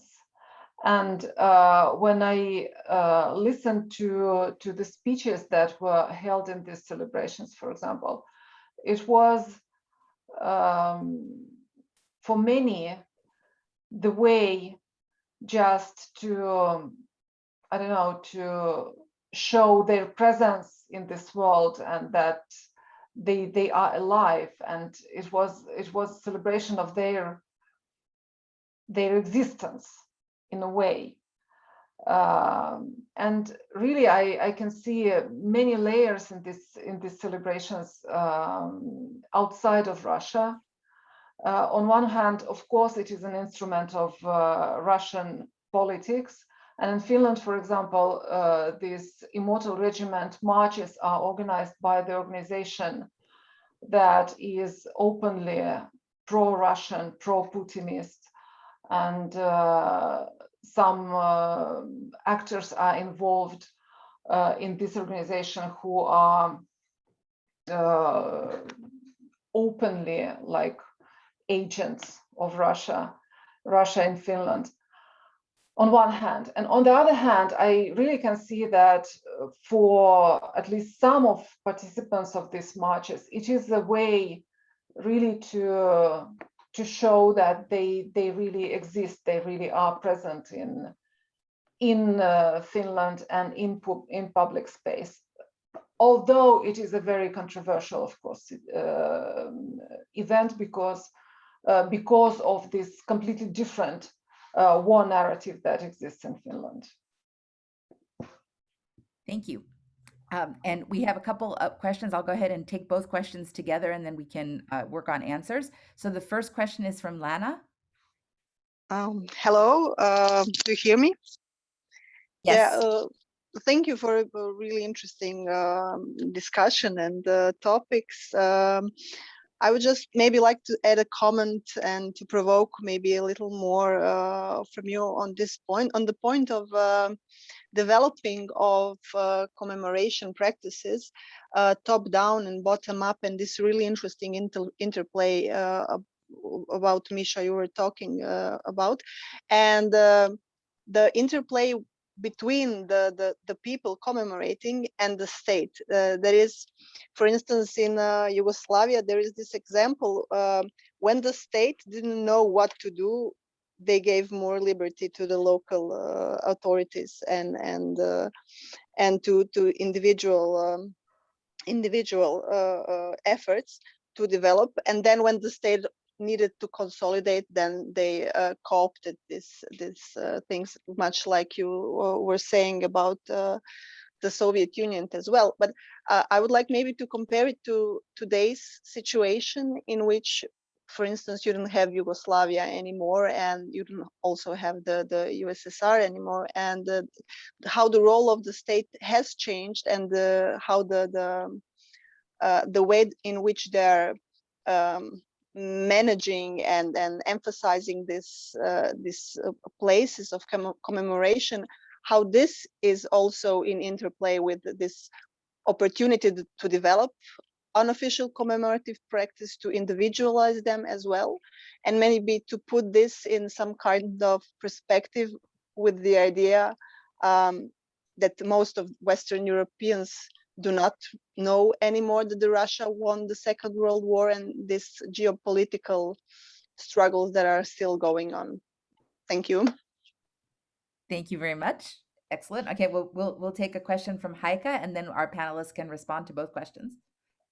Okay, yeah, I'd like to thank everybody as well. It was really very interesting and enlightening. And my question, basically for all of you, or who it may concern, is if you could elaborate a little about on the interrelationship between civic and military demand, because it seems to me that I mean, when you attend any of those events, you see that there's, I mean, obviously it is an military event and diplomatic course, and people come with and to lay down the, oh my God, being key.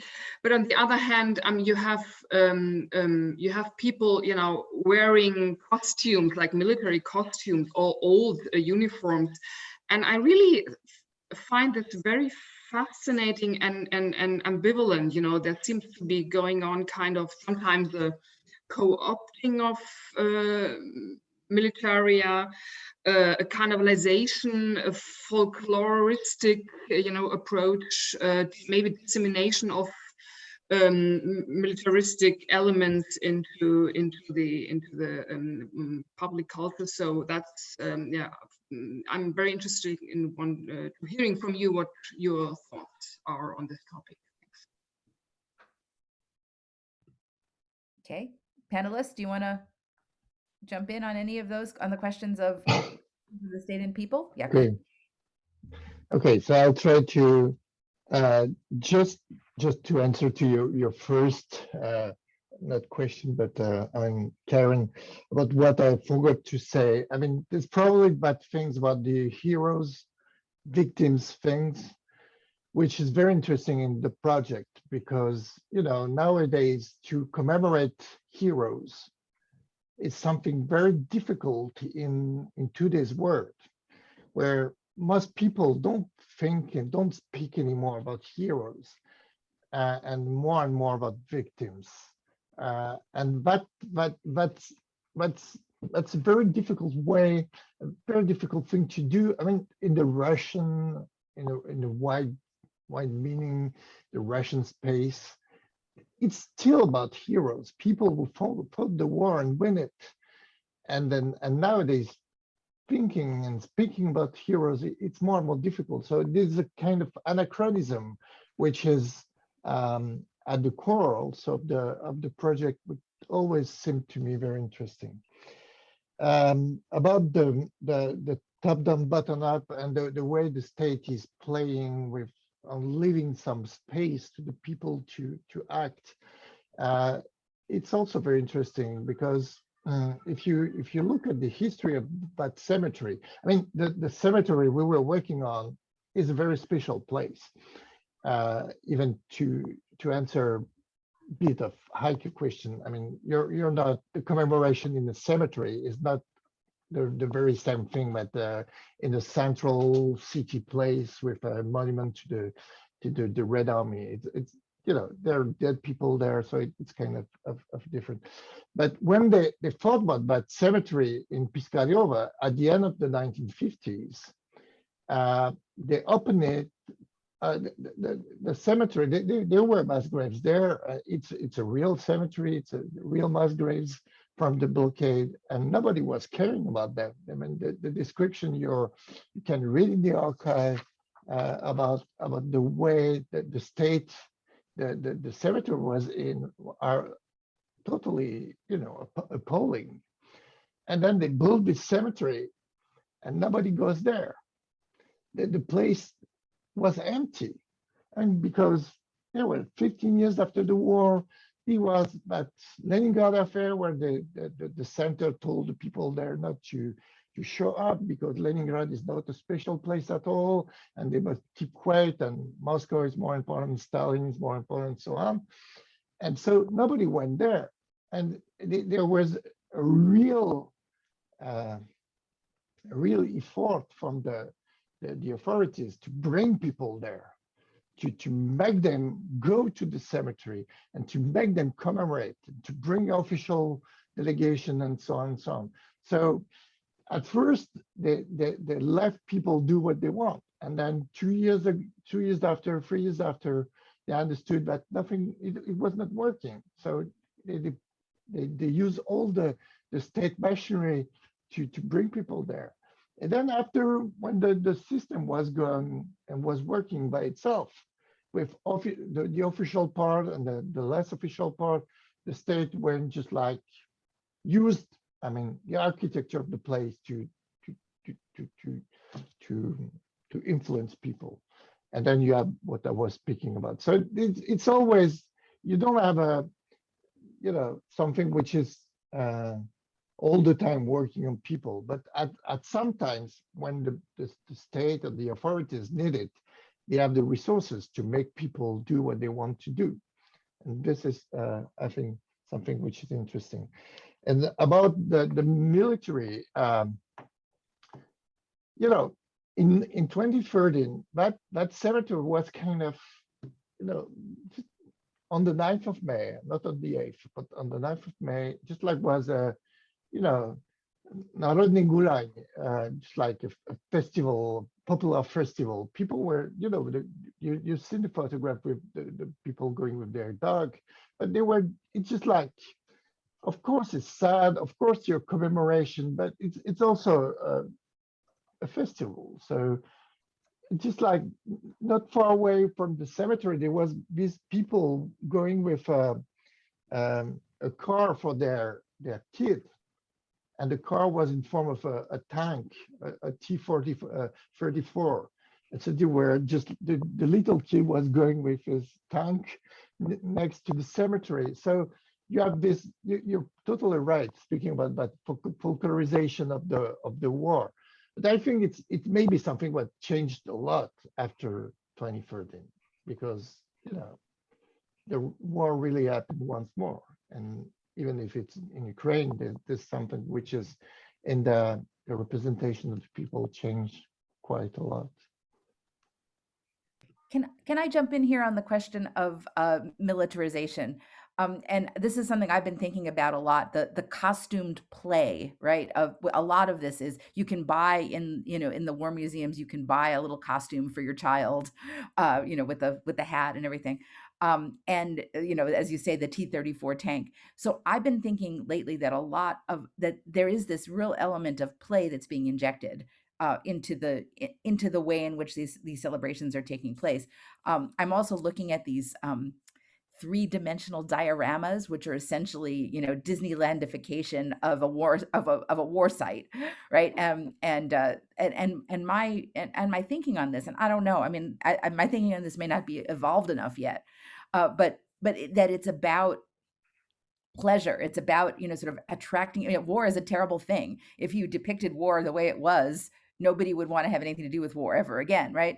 And so I sort of read this as a kind of soft way of making militarization acceptable by making military activities a kind of play.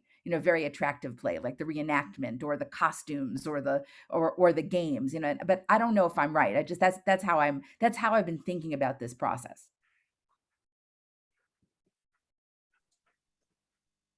Can I also? So I think it's actually really interesting to try and take Lana's and Heike's questions together. And my reply to both of them would be perhaps a little counterintuitive, which is that, first of all, in some ways, war commemoration in Russia, but also Belarus, is actually more centralized today than it was before. Because in Soviet times, basically because this was a practice that was so widespread and so many different institutions participated in it, especially starting in the mid-60s, schools, factories, workplaces, etc. In some ways, it was very kind of distributed across society. And you actually had a lot of different actors involved in it. And sometimes they were even doing things that hadn't been kind of built into the commemorative practice by the state.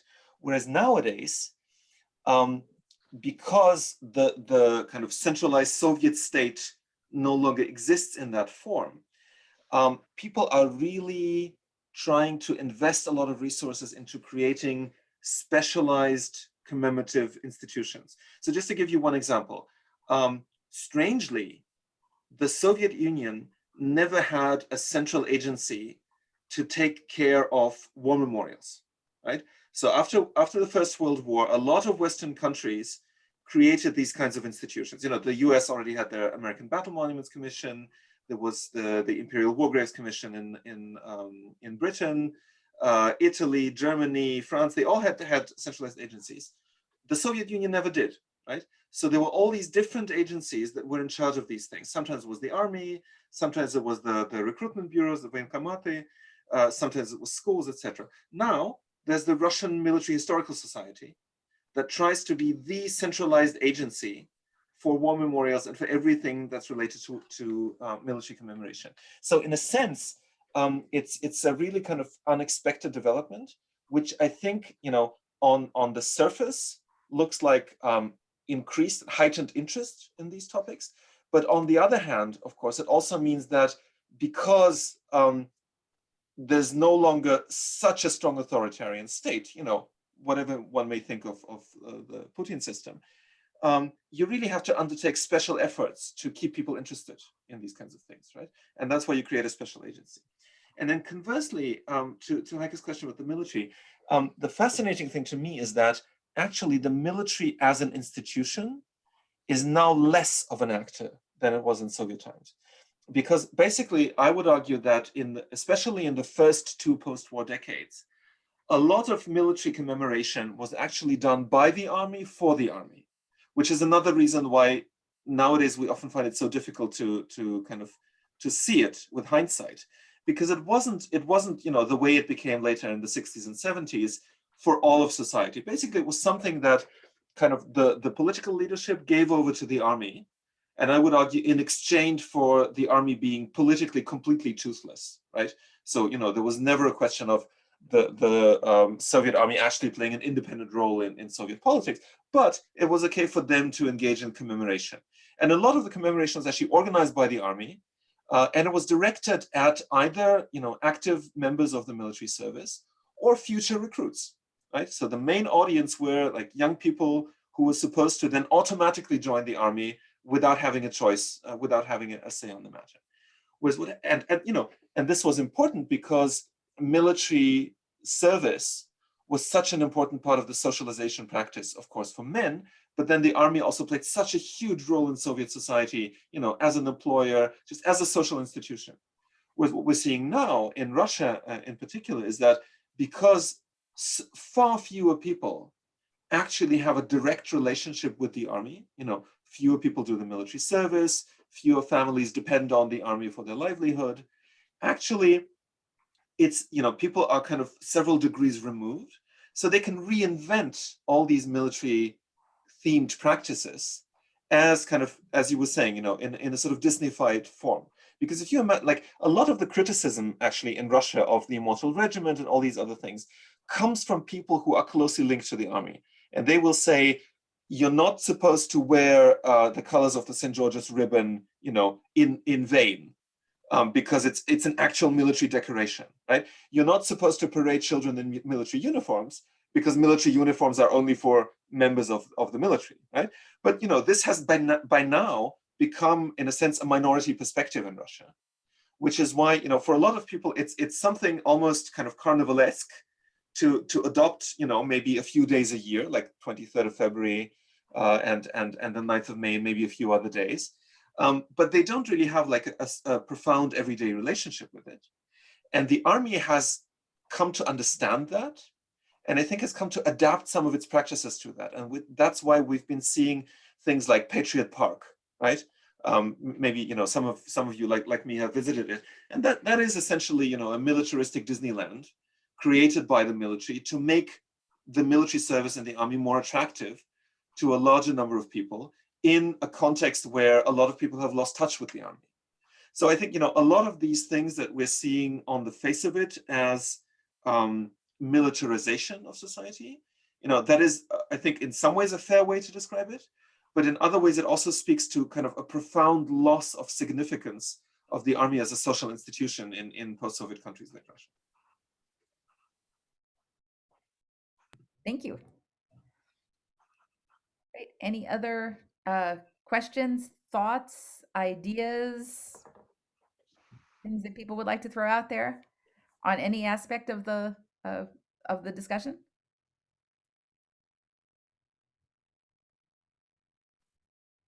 I'll give. Sorry, Yeah. Anna Lola has raised the hand. I see a raised hand. Oh, excellent. Thank you. Anna, please go ahead. I missed your raised hand. Sorry about that. No problem. Thank you. I want to thank all speakers for their really interesting presentations. I learned a lot, and I even changed my perspective on some of the issues of great patriotic war commemoration practices.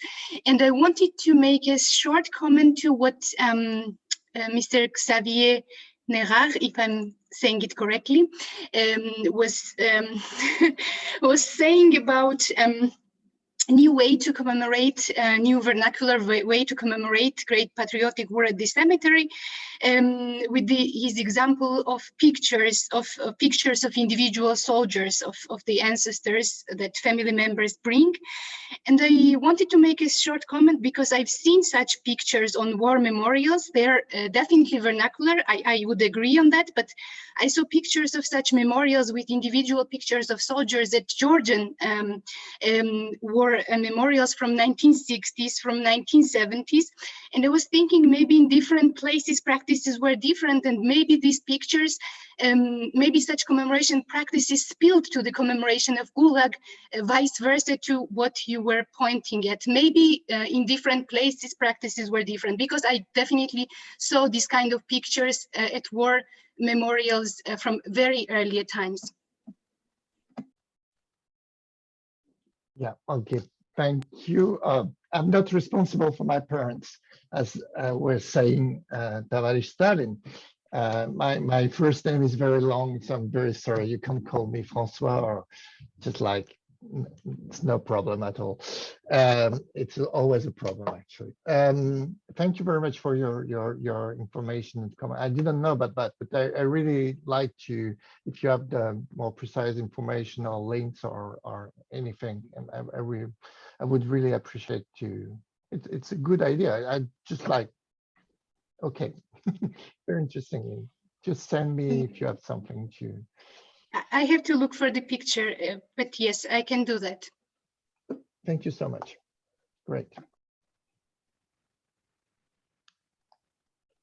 And you've seen my cat. It's not Karen cat coming in my place, but it's the same problem. She wants to eat.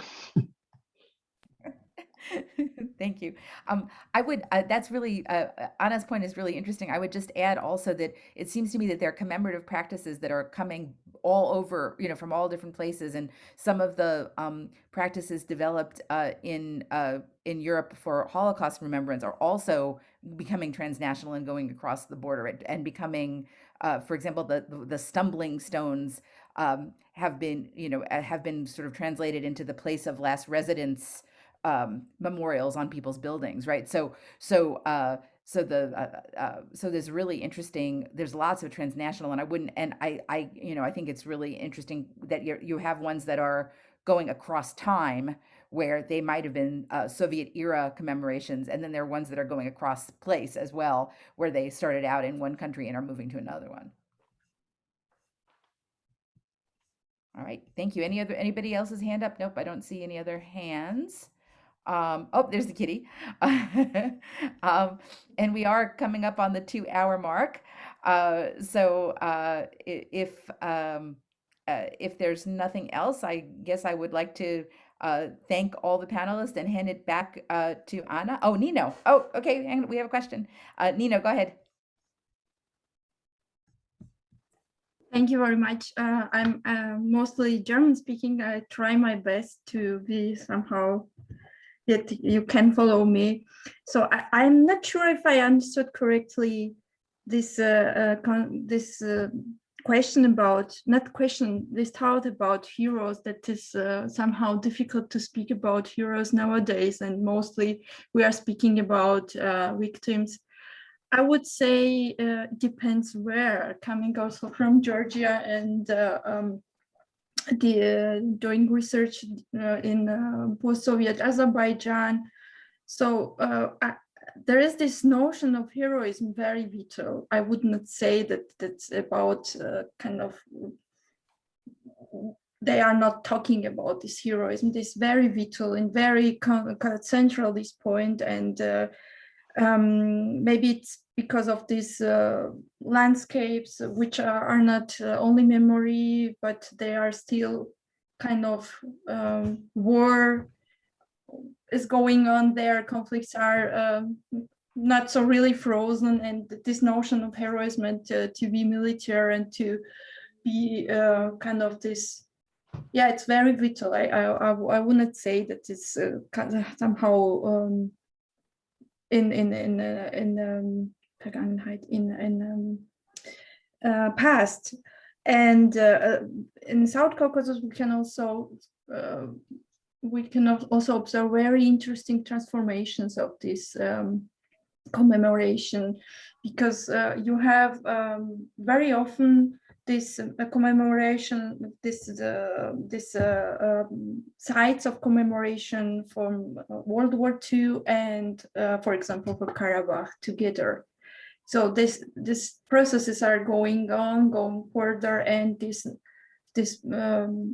reproduce kind of this notion of heroism in new ways. I'm sorry, I'm not so really clear with my English, but my comment is it depends. So this heroism is very vital. It depends where and why, and also state and this comment from Gabovich. I did my observation not about World War commemoration, but about death anniversary from Haydar Aliyev. And if we compare the style and the content, it's very much similar to this commemorial tradition what we have from Soviet Union, Soviet style, and the state is pretty much there, organizing waves of peoples and paying for this transportation and for flowers and things like that. And this centrality of state is pretty much here. So I would also here be kind of a little bit careful. Thank you very much. Thank you so much for your Sure, of course. I mean, thank you for your comments. Of course, I was a little bit. I mean, you're right.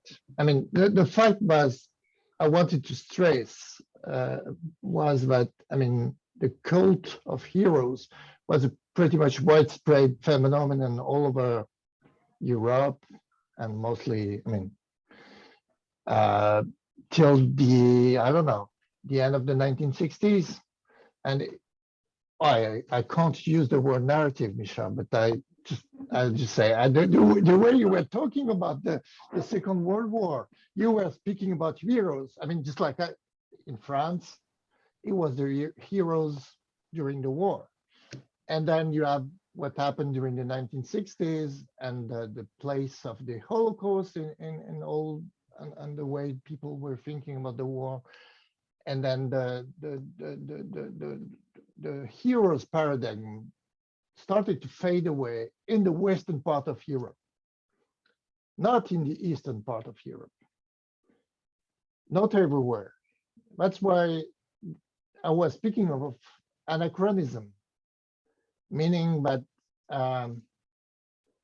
maybe anachronism is very European-centered word. I mean, saying that in some places it has almost totally disappeared, whereas in other places it's still there, but people don't really know how to handle it.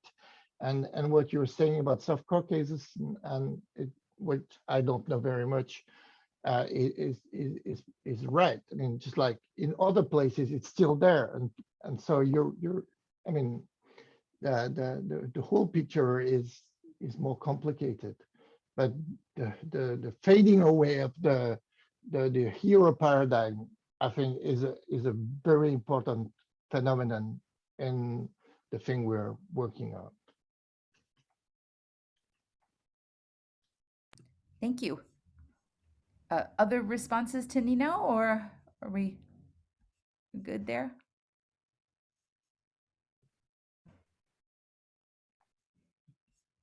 Okay, other questions,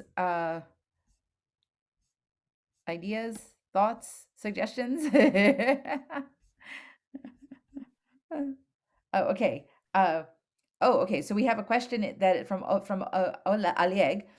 Colleagues, how can you evaluate the current situation with the Immortal Regiment moving online? Is it the end of the story? May I? Yes. So, I mean, the thing about the Immortal Regiment is that people always assume that some one thing is happening to it. But actually from the beginning, it's never been a single organization. And, I've talked to Immortal Regiment participants in a number of different countries. And, colleagues of mine have studied it in lots of different parts of Russia, particularly also in rural Russia. And, by now, it's really become a sort of an idea that you can very easily adopt and adapt to your own local circumstances, rather than this one thing, right? So there's always been a strong online component, because from the very beginning, they've had this biographical database, which, by the way, I can recommend to all of you as a really interesting object of research, right? So you can learn a lot about the ways in which people present their own family history by looking, for example, for certain keywords. Like recently, I searched for ways in which ethnic Germans from a Soviet background talk about their ancestors on the Mój Polk website, and it's really fascinating and sometimes unexpected. So I don't think that you can say that the Immortal Regiment is moving online or is doing something. There's always been a strong kind of online component. There have always been people who didn't really participate in the marches and only participated in the online part of it, right? And even during the COVID pandemic, when a lot of the activity was held online, at the same time there were also people who went out and kind of participated in some of the more traditional offline marches. But I think that this kind of hybridity between an online network and an offline practice has been with it from the very beginning, and you can't really understand the Immortal Regiment without one or the other. Thank you. Other questions for our panel?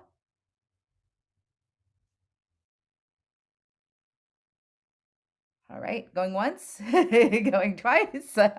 We got last couple of times we had a question come in right at the last at the last minute. Okay, so I don't see any hands raised, and I don't see any more questions in the chat.